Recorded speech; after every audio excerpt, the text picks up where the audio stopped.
مجلس وحدت المسلمین اہل تشیع کی ایک بڑی سیاسی جماعت ہے. ابھی اس جلسے کے سلسلے میں آپ راجہ ناصر عباس صاحب کے ساتھ بڑے ایکٹیو بھی رہے, صرف جلسے کی حد تک تھا. پولیٹیکلی آپ ان کے ساتھ ایکٹیو کیوں نہیں ہوتے؟ کوئی اپنی سیاسی جماعت بنانے کا ارادہ ہے مستقبل میں یا کیا وجہ ہے؟ نہیں, ہمارا بالکل کوئی سیاسی جماعت بنانے کا کسی سیاسی جماعت کا حصہ بننے کا کوئی ارادہ نہیں. ٹھیک ہے, شروع سے ہی نہیں ہے, شعوری طور پر نہیں ہے. اچھا, کہ اس کی وجہ یہ ہے کہ ایک تو سیاسی جماعتوں کی کارکردگی اور نتائج اور سب دیکھ لیا ہے کہ سیاسی میدان اختیار کر کے کیا نتیجہ حاصل کیا جا سکتا ہے, اور خواہ شیعہ ہوں یا غیر شیعہ ہوں اس میں کوئی فرق نہیں پڑتا. اس کی ایک بڑی عبرت والی مثال منہاج القرآن تحریک ہے, جو سیاست میں آئے, سیاست دیکھ کر انہوں نے کر کے تو پھر پیچھے بھی 40 سال انہوں نے 40 سال, اور کتنا نقصان پہنچایا سیاست نے. جبکہ اگر سیاست کے بغیر ان کی کارکردگی دیکھیں تو بہت اعلیٰ ہے, بڑی آئیڈیل ہے. اور یہ کمزوری یہاں ہوئی اور نقصان بھی ہوا اور بہت کچھ رکاوٹیں پیدا ہو جاتی ہیں آپ کے دینی کام میں بھی. ابھی تک بھی وہ صاف نہیں ہوا, وہ میدان ابھی وہ چیزیں فیس کر رہے ہیں. بالکل ایسا ہی ہے.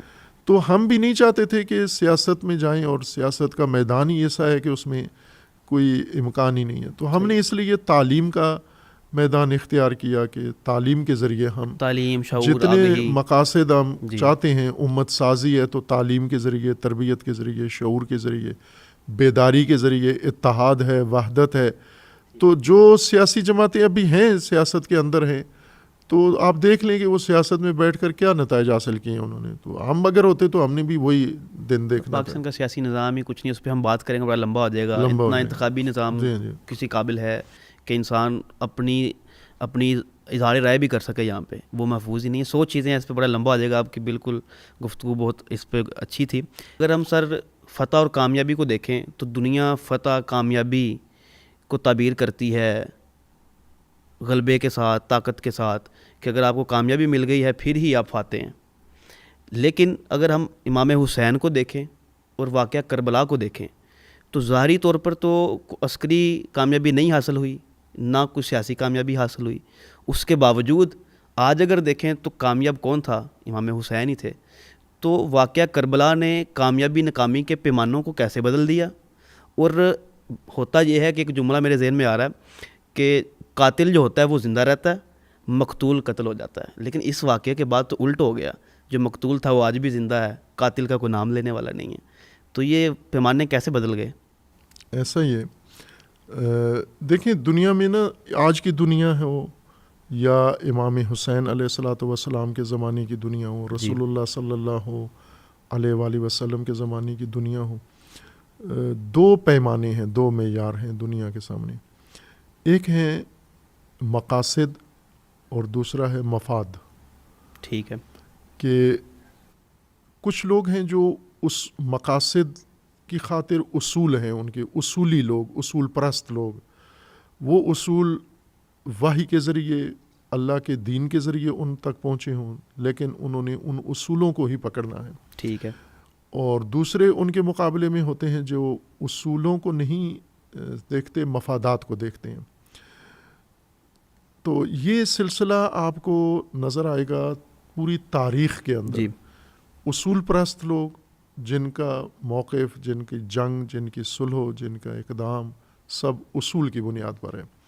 جو اصول بھی انہوں نے اختیار کیے ہیں, ممکن ہے دینی اصول نہ ہوں, انہوں نے خود اپنی آئیڈیالوجی سے اپنے اصول بنا لیے ہوں. ٹھیک ہے. جیسے ہم دیکھیں آج چائنا ہے تو ایک اصول ہے اس کا, اصولی طور پر اپنے وہ اس نے وحی سے, دین سے نہیں لیے, اپنی دنیاداری سے, اپنی ایک آئیڈیالوجی سے انہوں نے اصول بنائے, لیکن ہے اصول پر. دوسرا جو فیلڈ ہے, وہ میدان ہے, وہ مفادات کا ہے. کہ آپ اصول کو چھوڑو, آپ یہ دیکھو کہ آپ کا مفاد فائدہ کہاں سے ہوتا ہے. آپ کا ذاتی فائدہ, آپ کا ملکی فائدہ, قومی فائدہ, فوائد کو دیکھو آپ.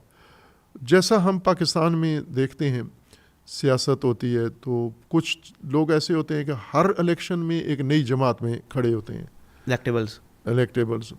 اور کچھ ایسے ہوتے ہیں کہ جو ایک ہی جماعت میں ہیں, چونکہ ان کا نظریہ ایک جماعت سے ہے.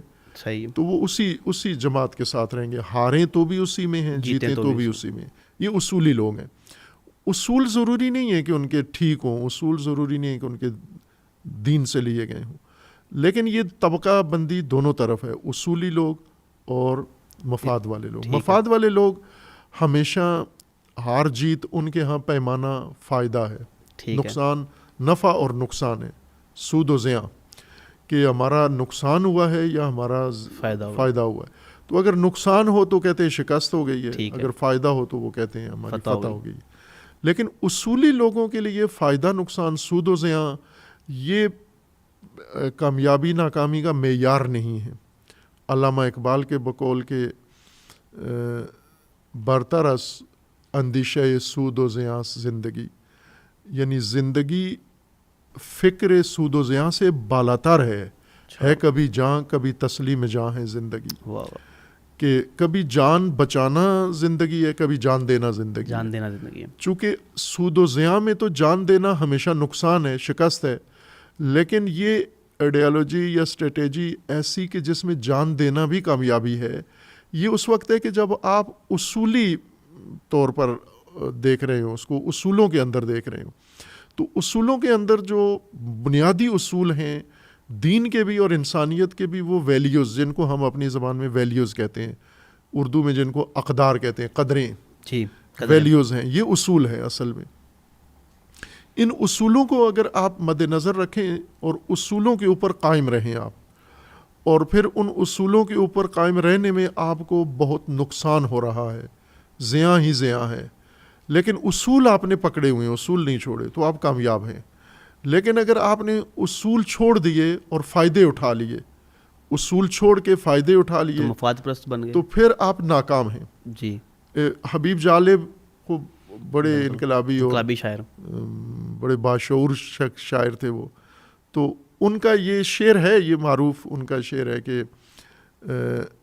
اصول بیچ کے مسند خریدنے والوں، اصول بیچ کے مسند خریدنے والوں، نگاہ اہل وفا میں بہت حقیر ہو تم. واہ. اصولی نگاہ سے تم بہت گھٹیا لوگ ہو، چونکہ اصول بیچ دیے ہیں، کرسی خرید لی ہے، اصول بیچ دیے ہیں، مسند خرید لی ہے، اصول بیچ کے اپنے منصب خرید لیا ہے، اصول بیچ کے فائدہ اٹھایا ہے.